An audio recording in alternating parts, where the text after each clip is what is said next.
Assalamualaikum warahmatullahi wabarakatuh. Perkenalkan, nama saya Siti Falma Okta Ramadhania dengan nomor NPM 122411035 dari Prodi Sistem Informasi.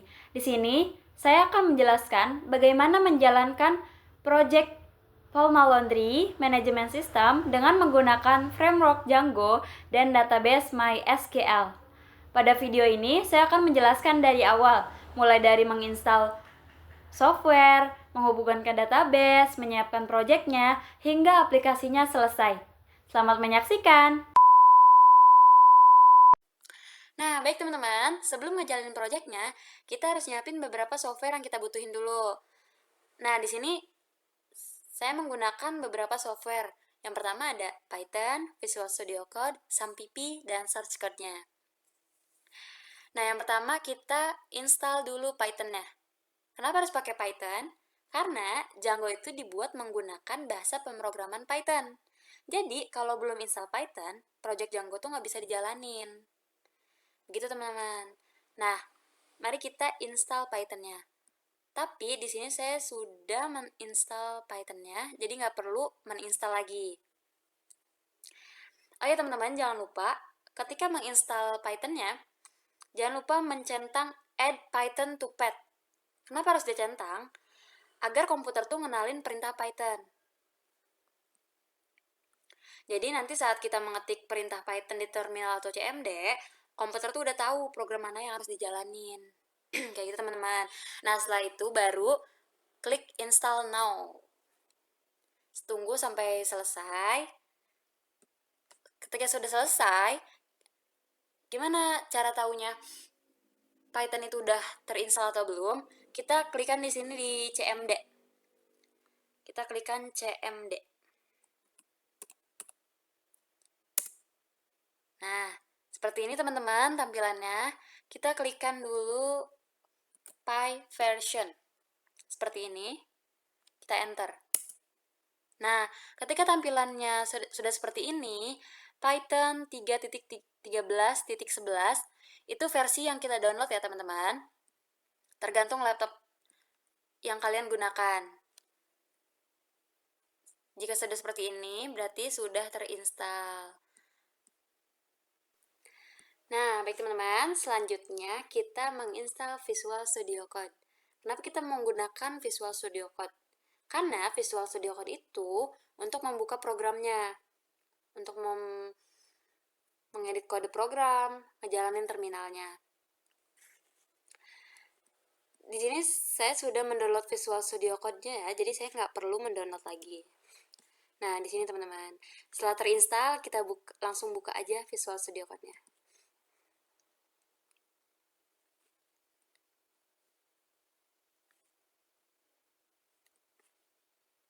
Memang agak lama ya teman-teman, kita tunggu. Nah, tampilannya seperti ini ketika sudah terdownload. Di sini ada program yang sudah saya buat ya. Nah, baik teman-teman, setelah selesai menginstal Visual Studio Code, kita lanjut menginstal SAMPP. Kenapa di sini kita menggunakan SAMPP? Karena aplikasi saya ini menggunakan database MySQL. Nah, MySQL ini disediain oleh SAMPP. Begitu.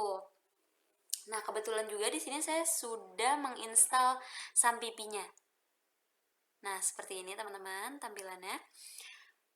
Nah, untuk teman-teman yang belum menginstal Python, Visual Studio Code, SAMPP, dan Source Code-nya, dipersilakan untuk menginstalnya dulu. Seperti itu. Nah, di sini kita klik dulu SAMPP-nya. Nah, tampilannya seperti ini ya teman-teman. Di sini ada SAMPP Control Panel v3.3.0. Itu versi yang saya gunakan ya. Nah, di sini ada Apache dan MySQL. Nah, di situ kita klik Start. Oke, seperti ini. Nah, seperti ini ya teman-teman. Jika sudah berwarna hijau, itu berarti servernya sudah aktif. Itu teman-teman. Setelah semua softwarenya terinstall, Di sini kita akan menginstal atau mendownload source code-nya. Di sini saya akan menginstal source code Laundry Management System. Kenapa saya mendownload itu? Karena tema project yang saya pilih itu adalah aplikasi laundry. Nah, di sini kita download di Chrome. Oh ya, buat teman-teman yang mau linknya, nanti saya taruh di caption ya. Nah, ini kita download GitHub-nya. Kita langsung enter aja. Nah, tampilannya akan seperti ini. Nah, kita klik code yang warna hijau. Nah, nanti kita klik download zip. Itu shortcut yang kita butuhin ya. Karena saya sudah mendownloadnya, sudah punya, kita ke file. Nah, nanti setelah di-download, itu tampilannya akan seperti ini. Dia dalam berbentuk zip. Nah, setelah itu kita extract all. Nah, di sini kita ekstrak. Setelah diekstrak, tampilannya akan seperti ini menjadi folder. Gitu teman-teman. Nah, baik teman-teman, setelah semuanya terinstall, di sini langsung aja kita buka Visual Studio Code-nya. Nah, seperti ini tampilannya. Setelah itu kita buka folder yang tadi kita ekstrak. Di file, kita klik open folder. Nah, kita cari. Nah, di sini ada Laundry Management System. Itu adalah folder yang tadi kita ekstrak. Kita klik langsung aja. Setelah itu select folder. Nah, setelah projectnya terbuka, di sini muncul file projectnya ya teman-teman. Ada image, login, sync up, static, dan yang lainnya. Nah, langsung aja setelah itu kita buka terminalnya. Kita buka terminalnya di sini.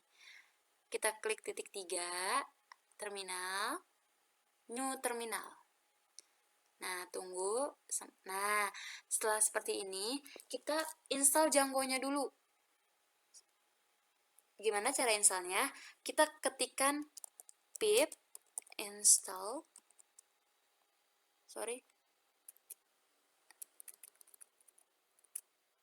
pip install Django. Setelah itu kita enter. Nah, setelah ada tulisan recruitment already satisfied, itu sudah berhasil ya teman-teman. Django-nya setelah terinstall. Nah, setelah install Django, kita lanjut install MySQL konektornya. Nah, masih di terminal, kita ketikkan pip install MySQL connector Python. Seperti ini, teman-teman. Setelah itu kita enter. Kenapa harus install ini? Karena Django tuh nggak bisa langsung berkomunikasi dengan database MySQL-nya. Jadi, kita membutuhkan library MySQL Connector Python sebagai penghubung antara Django dan MySQL-nya. Seperti itu, teman-teman. Nah, setelah seperti ini, install MySQL Connector-nya itu udah berhasil ya. Oke, setelah install Django dan install MySQL Connector yang berhasil, langkah selanjutnya adalah membuat database di SAMPP. Seperti ini, teman-teman. Lalu kita aktifkan Apache dan MySQL-nya dulu. Kita klik Start. Nah, setelah berwarna hijau, itu sudah aktif ya MySQL-nya. Selanjutnya, kita masuk ke PHP MyAdmin. Agar lebih cepat, kita langsung saja klik Admin di MySQL. Seperti ini, teman-teman. Nah, setelah tampilannya seperti ini, kita bisa buat database baru. Nah, di sini kita klik nama database yang ingin kita buat, seperti itu. Langsung create. Nah, berhubung saya punya database-nya, jadi kita tidak usah membuat database baru. Nah, di sini ada DB Valma Laundry, database Valma Laundry. Nah, itu punya saya, teman-teman. Nah, di dalam database Valma Laundry ini ada 6 tabel. Yang pertama, tabel admins, tabel customer, tabel laundry orders, tabel payment, tabel tracking, dan tabel user. Nah, di sini saya akan tunjukin beberapa. Di tabel admin, di sini kita ada ID, name, email, dan password. Nah, di tabel customer, ini ada ID, name, phone, address, city, and state. Nah, setelah database dan tabelnya dibuat, setelah itu kita hubungkan database-nya ke project Django-nya, teman-teman. Nah, di sini kita langsung masuk ke Visual Studio Code-nya. Oke teman-teman, karena saya menggunakan Source Code Laundry Management System berbasis Django ini sebagai dasar projectnya, maka di dalam project ini tuh udah terdapat struktur bawaan Django-nya. Nah, salah satunya itu file view ini. Seperti ini. Nah, setelah itu kita bisa lihat teman-teman di sini ada host, user, password, database, dan port. Itu adalah bagian yang menghubungkan project Django dengan database yang kita buat tadi. Nah, di sini ada host sama dengan localhost. Itu artinya karena database itu berada di komputer saya sendiri. Nah, di sini ada user sama dengan root. Itu karena masih memakai MySQL bawaan SAMPP-nya. Nah, di situ passwordnya kosong karena konfigurasi default sum-nya belum menggunakan password. Nah, di sini database-nya itu menggunakan DB Valma Laundry. Itu karena menggunakan database saya sendiri. Nah, sini ada port 3307. Nah, itu karena MySQL di komputer saya itu berjalan pada port tersebut. Oke teman-teman, semua rangkaiannya sudah selesai. Setelah itu kita bisa menjalankan projectnya. Pertama-tama kita masuk dulu ke terminalnya untuk menjalankan Django-nya. Kita ketikkan python manage.py run server. Seperti ini. Nah, lalu kita klik enter. Nah, setelah ada this is a development server, itu berarti Django-nya sudah berjalan. Kita bisa menjalankan website yang kita buat. Lalu setelah itu kita ketikkan alamat website yang telah kita buat. Seperti ini. Oke, kita sudah masuk ke dalam website yang telah kita buat. Di sini ada Valma Laundry. Nah, ini adalah tampilan customer login.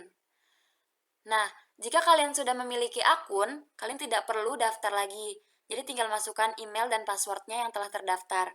Tapi karena di sini kita belum daftar, kita daftar dulu. Nah, kita masukkan first name-nya, Hanifa. Last name-nya, Soraya. Kita pilih jenis kelaminnya female. Setelah itu kita buat emailnya. Masukkan emailnya, hanifa@gmail.com. Setelah itu kita masukkan passwordnya 123456789. Lalu stand up. Nah, seperti ini teman-teman. Tadi kita sudah mendaftarkan akunnya. Nah, setelah daftar kita masukkan akun yang telah terdaftar. Tadi hanifa@gmail.com. Setelah itu passwordnya 123456789. Setelah itu kita klik login. Nah, setelah login tampilannya seperti ini, teman-teman. Di sini ada button request laundry, tracking laundry, dan about. About itu tentang kita, tentang laundry-nya. Nah, setelah itu di sini mengapa memilih kami? Karena cucinya bersih, express, pick up service, dan harganya murah. Setelah itu di sini ada alur laundry-nya. Yang pertama ada isi form laundry, admin menerima order, proses pencucian, laundry siap diambil. Nah, di sini ada testimoni pelanggannya. Ini. Dan ini. Nah, setelah itu kita langsung saja ke request laundry-nya. Customer merequest laundry. Nah, kita isi dulu data pelanggannya. Sekarang namanya Farhan. Itu nomor teleponnya masukkan 08. Setelah itu kita pilih provinsinya. Provinsi Banten. Pilih Kabupaten Serang. Setelah itu masukkan alamat lengkapnya. Misalkan Kampung Rambutan, Kecamatan Dukuh. Nah, data pelanggan sudah terisi. Setelah itu kita masukkan detail laundry-nya. Kita pilih dulu jenis laundry-nya, cuci plus setrika ya. Di sini kita pilih jenisnya, kita pilih spray. Di sini masukkan berat laundry-nya itu sekitar 2 kilo. Nah, di sini harganya otomatis muncul ya. Nah, setelah itu kita pilih pembayaran. Kita menggunakan kris. Nah, catatannya itu bisa kita masukkan seperti jangan pakai pewangi. Karena takut nggak suka gitu kan. Nah, terus di sini kita masukin tanggal diambilnya atau tanggal masuk ke laundry-nya, tanggal 7. Setelah itu tanggal selesainya tanggal 11. Nah, setelah selesai semua kita submit. Nah, setelah disubmit, permintaan laundry-nya itu berhasil. Tadi nama pelanggannya Farhan, nomor trackingnya itu 35. Ini nomor tracking itu otomatis ya, teman-teman. Nah, alamat pengirimannya Kampung Rambutan. Detail laundry-nya cuci plus setrika, jenis pakaiannya itu spray, beratnya itu 2 kilo, total pembayarannya 16.000, metode pembayarannya kris. Nah, kita bisa men-scan di sini. Setelah itu kita kembali ke home. Oke, tadi di request laundry ada nomor tracknya. Nah, sekarang kita cek dulu laundry yang sudah kita submit tadi. Kita cek tadi kan nomor 35. Kita submit. Nah, status laundry-nya itu masih receive, berarti telah diterima oleh pihak laundry. Seperti itu teman-teman. Setelah itu kita kembali ke home. Nah, di sini ada about atau tentang kita. Di sini bisa kita lihat tentang kami. Nah, solusi laundry cepat, bersih, dan terpercaya. Di sini teman-teman bisa baca sendiri. Nah, jika ingin memulai laundry lagi, kita bisa klik langsung mulai laundry. Nah, seperti itu. Karena tadi kita sudah merequest laundry, kita kembali ke home saja. Nah, itu adalah dashboard customer. Setelah itu kita lanjut ke dashboard admin. Kita log out dari sini. Nah, di sini ada admin sign in. Kita klik. Nah, ini adalah tampilan admin loginnya. Kita masukkan dulu email adminnya yang telah terdaftar. Setelah itu passwordnya 123456789. Setelah itu kita klik login. Oke, teman-teman, di dashboard admin di sini ada tambah admin, login. Nah, di sini juga ada nama adminnya. Halo Abrina. Nah, di sini juga ada button pencarian dan di sini ada beberapa card. Dan ini adalah data pelanggan Falma Laundry. Seperti ini, teman-teman ya.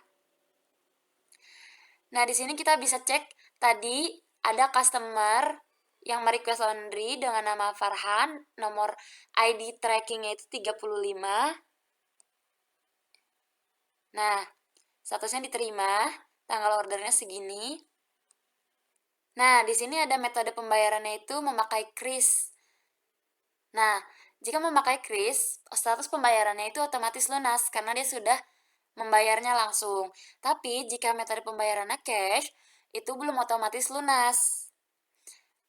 Dia akan otomatis lunas ketika barang si pelanggan sudah diterima oleh pelanggan. Nah, setelah klik selesai, statusnya akan langsung otomatis berubah pesanan selesai. Nah, di sini kita juga bisa mengedit namanya, misalkan tambahkan Muhammad Farhan. Kita simpan perubahannya. Nah, otomatis namanya akan berubah. Nah, di sini selanjutnya ada edit status. Nah, di sini kita bisa mengedit status barang pelanggan jika setelah diproses. Di sini masih diterima karena barangnya belum kita proses. Nah, setelah diproses, kita bisa edit statusnya. Seperti misalkan kita sudah disetrika. Nah, kita simpan. Nah, setelah itu statusnya akan berubah otomatis ironing atau disetrika. Nah, nanti ketika si customer mengecek lagi dengan ID tracking yang tadi, itu otomatis juga statusnya akan ironing. Nah, setelah pesanannya selesai, kita cetak struk. Nah, seperti ini. Sini di struk ada nomor ordernya, tanggal masuknya, ada namanya, nomor handphone, alamat. Seperti data yang tadi kita isi, seperti ini. Nah, di sini kita juga bisa mencetak struknya. Setelah itu kita kembali ke dashboard. Nah, di sini juga kita bisa mencari namanya. Misalkan Maulana. Kita cari. Nah, di sini akan menampilkan nama yang kita cari. Seperti itu. Nah, setelah itu di sini ada button delete. Ini untuk menghapus datanya jika sudah tidak diperlukan. Contohnya seperti ini, kita klik delete. Nah, itu proses penghapusannya telah berhasil. Nah, di sini tadi ada ID-nya nomor 35 dan itu hilang karena telah kita hapus. Oh ya teman-teman, kenapa tadi di tampilan awal admin login itu tidak ada untuk mendaftar adminnya? Seperti ini. Hanya ada langsung email dan password atau akun yang sudah terdaftar. Karena yang bisa menambahkan admin baru itu adalah admin yang lamanya. Seperti ini.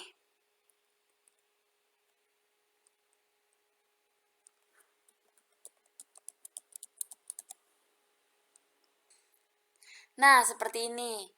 Di sini ada tambah admin. Nah, yang bisa mendaftarkan admin baru itu adalah admin sebelumnya. Agar tidak bisa sembarang orang mengakses dashboard admin. Seperti itu. Seperti ini saya contohkan. Kita tambah admin. Misalkan namanya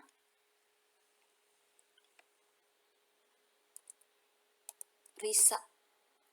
Emailnya risa@gmail.com. Passwordnya 123456789. Kita simpan admin. Nah, admin yang baru saja didaftarkan atau yang baru saja disimpan tadi itu langsung otomatis tersimpan di tabel admin yang ada di database. Ya, seperti ini teman-teman. Nah, di sini. Nah, ini dia. Tadi admin yang baru saja kita daftarkan. Ada Risa. Seperti itu ya teman-teman. Jadi si Risa bisa langsung mengakses admin login. Seperti itu ya teman-teman. Terima kasih.